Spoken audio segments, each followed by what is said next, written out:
সবাই যখন হাসে তখন আমি কাঁদি, আর যখন সবাই কাঁদে তখন আমি হাসি। এখন দেখছেন না কি হচ্ছে?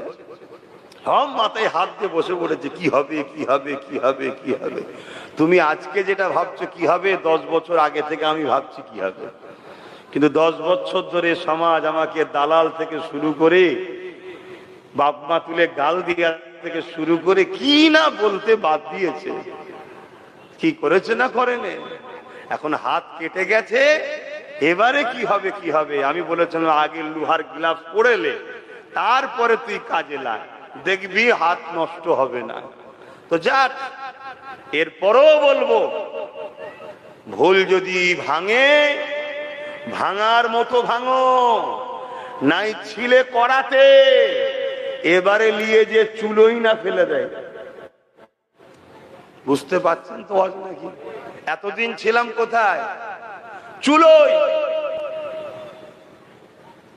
চুলোতে ছিলাম। ওয়াকাফটা খেলো আমাদের নামে ছিল। পাগলামি যদি হয়ে যায়, ভুলভাল যদি হয়ে যায়, একদম পুরো চুলোই, কি বলে কড়াতে, কড়াতে ছিলাম, একদম ডাইরেক্ট চুলোতে পড়তে হবে। আর চুলোই ফেলার পরিকল্পনা অলরেডি হচ্ছে, অলরেডি হচ্ছে। কেন আন্দোলনের নামে যে অসভ্যতা হচ্ছে, আমার ভয় হচ্ছে রাষ্ট্রপতি শাসন না হয়ে যায়। শুনছেন না শোনেন? আর এটা প্ল্যান মাফিকই করা হচ্ছে রাষ্ট্রপতি শাসন করার। বললেই তো খারাপ হয়ে যাব। রাষ্ট্রপতি শাসন করার জন্য আমাদের মতো মুসলমানদের একদল রয়েছে যাদেরকে নাবানো হয়েছে। তোরা না নেবে, শান্ত আন্দোলনের ভেতরে ঢুকে ফিতনা লাগা। সব আন্দোলনকে খারাপ বলছি না, আন্দোলনের উদ্দেশ্য ভালো, কিন্তু ফিতনা করানো হচ্ছে কেন? তখনই আওয়াজ উঠবে, রুকা যাচ্ছে না, রাষ্ট্রপতি শাসন দরকার। আর রাষ্ট্রপতি শাসন না হলে যে হনুমান ঢুকতে চাইছে ঢুকতে পারবে না।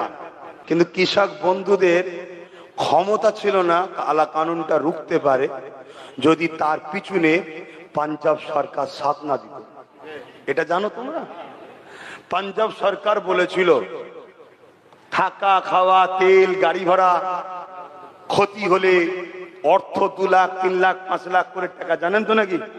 তাই তারা গেনার হয়েছিল। তা চলো না রাজ্য সরকারকে বলি সবাই মিলে যে আপনি তো বলেছিলেন বিজেপি কে রুখতে আমায় ভোট দেন, আমরা তো দিয়েছি। আরে আমি না দিলে আপনারা দিচ্ছেন তো নাকি? সবাই মিলে বলা দরকার আছে না? না, থাকা খাওয়া টাকা খরচ, কেউ মরলে 2 লাখ 5 লাখ করে দেবেন, সম্পূর্ণ সাহায্য আপনি আমার সাথে করুন। কি বলা দরকার আছে না? না বলা দরকার আছে না? না একটু হ্যাকি না বলবেন না? না মসজিদের থেকে ইনি আগে হয়ে গেছে? এই মুসলমান কথা বলছেন না কেন? আমি কি যুক্তির বাইরে কথা বলছি? মুখ খুলিনি এই কারণে, আমি মুখ খুললে না অনেকে সমস্যা হয়ে যাবে। কথা বুঝছেন না বোঝেন না? অনেককে সরকার অর্থ দিয়ে নাবাচ্ছে, যা 2 লাখ লিজা, 5 লাখ লিজা, 20 লাখ লিজা, প্রতিবাদটা করে লাস্টে বলবি আমাদের সাথে কথা হয়েছে, একটু দেখবে বলেছে। কি দেখবেন? হ্যাঁ, দেখার জায়গায় দেখতে হবে। আসুন না পাঞ্জাব সরকারের মতো একটু 7 দিন। তামিলনাড়ু সরকার মাত্র 5% মুসলমান, তারা যদি কেস করতে পারে, এখানে 35% মুসলমান। এই 33% 2011 বলেছিল, এখনো 33। ছেলে বলে একেবারেই বন্ধ নাকি? ওটা আবার বলুনি, তাহলে রাত্রিরে আবার কানে কানে যে বুঝাবে খেয়ে ফেলবে খেয়ে ফেলবে। আমরা শুধু যেন খেয়েই ফেললাম আমার হিন্দু ভাইদের ঘরে। এই একটা পলিটিক্স ব্রিটিশদের, কথা বুঝে আসছে? কোন মুসলমান যদি কোন হিন্দু ভাইয়ের উপরে জুলুম করে, ওই মুসলমান কিয়ামতের দিন নাজাত পাবে না। এর নাম ইসলাম। কথা শুনছেন না শোনেন? আল্লাহর সৃষ্টি, সে ভুল ধর্ম কি ঠিক ধর্ম, জবাব সে নেবে। তুমি আমার কে? খাওয়াও নাকি ওদের ঘরে? খাওয়াই কে? আল্লাহ সৃষ্টিকর্তা খাওয়ায়। জুলুম করা যাবে না, কিন্তু তারপরে বোঝানো হচ্ছে না, হয় না? তো যাক, আমি ওইদিকে যাচ্ছি না। আমি যেটা বলতে চাইছি, তাহলে কৃষকদের মতো আমাদেরও তো আন্দোলন করা দরকার। চলো সবাই মিলে দল বেঁধে কলকাতা আইলিগুদি না করে মার্চ হবে, কলকাতা থেকে শুরু হবে। 1 কোটি যুব সমাজ বেরোবে, 3.5 কোটি লোক আছে বলছি, কম বেশি 1 কোটি যুবক বেরোবে। 1 কোটি লোকের খাওয়া দাওয়া থাকা, যাতায়াত খরচ, কথা বুঝছেন না বোঝেন না? যেমন পাঞ্জাব সরকার করেছিল, কেউ নেতৃত্ব না দেয়, প্রথম সারিতে আমি থাকবো, বুলেটের গুড়ি প্রথম আমি খাবো, রাজি আছি? তোমরা রাজি আছো যেতে? হাত তুলে বলো রাজি আছো?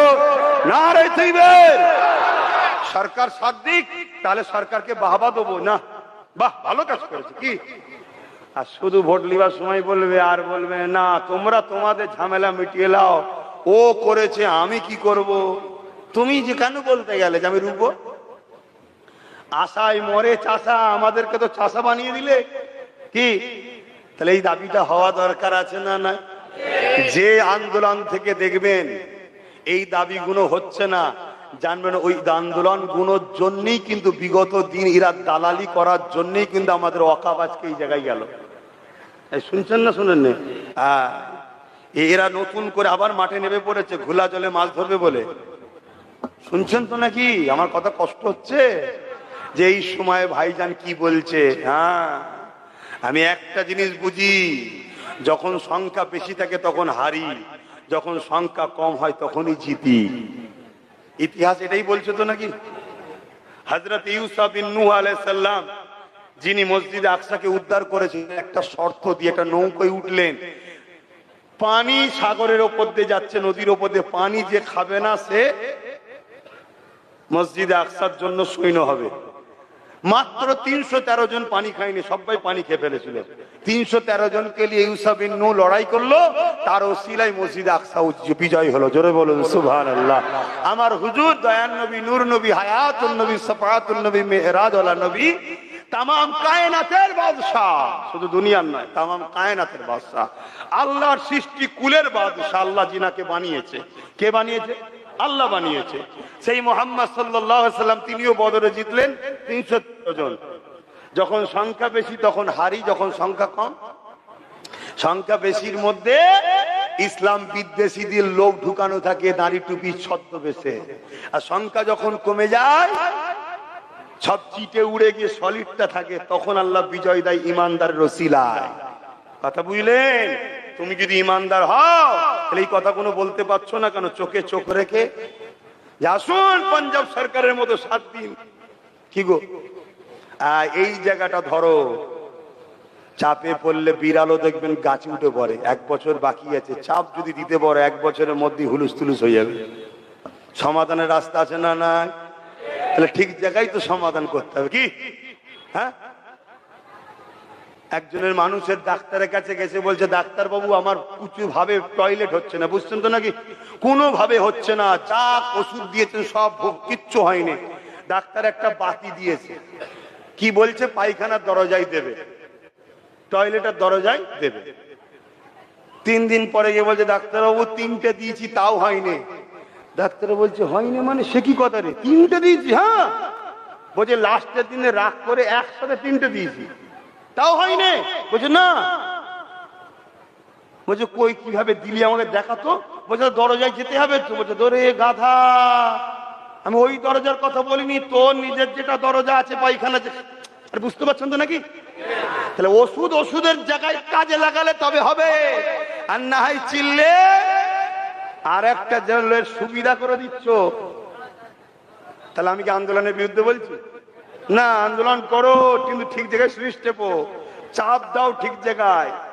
যে আমরা খেটে খাওয়া মানুষ কি করব, তোমাকে আমরা দিলাম কি করতে, আসো চলো। মহব্বত দেখাবার সময় হয়েছে, দুঃখের দিনই তো ভালোবাসা বোঝা যায় কি। সারা জীবন কত মহব্বত, কত প্রেম, আর একদিন অসুস্থ হয়ে যখন বিছানায় পড়ে গেছে, ও বিবি পালাচ্ছে, তাহলে জানতে হবে প্রেম ছিল না নাটক ছিল। এখন বিপদে পড়েছি, এখন তো একটু ডাকতে হবে নাকি, একটু সেবা খেদমত করো, একটু দেখো। এখন যদি গায়ে হাওয়া লেগে কেটে পড়ে, তাহলে আমাদেরকে নিজেদের পাওয়ার তৈরির দরকার আছে না নাই? ও পরের বাপকে বাপ বলা বন্ধ কর। বাপ যা 30, 40, 50, 70 যা হয় হোক গে যাক, নিজের হাতে থাক।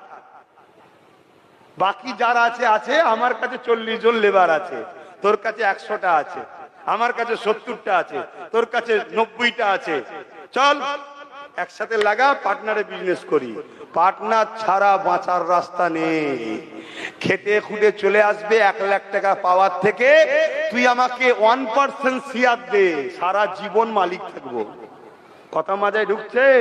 1% হয়তো 1000 টাকা হবে, কিন্তু 20 বছর 30 বছর 40 বছর সারা জীবন কোম্পানি থাকবে, 1000 করে আস্তে আস্তে একদিনে 1 কোটি টাকা পাবে।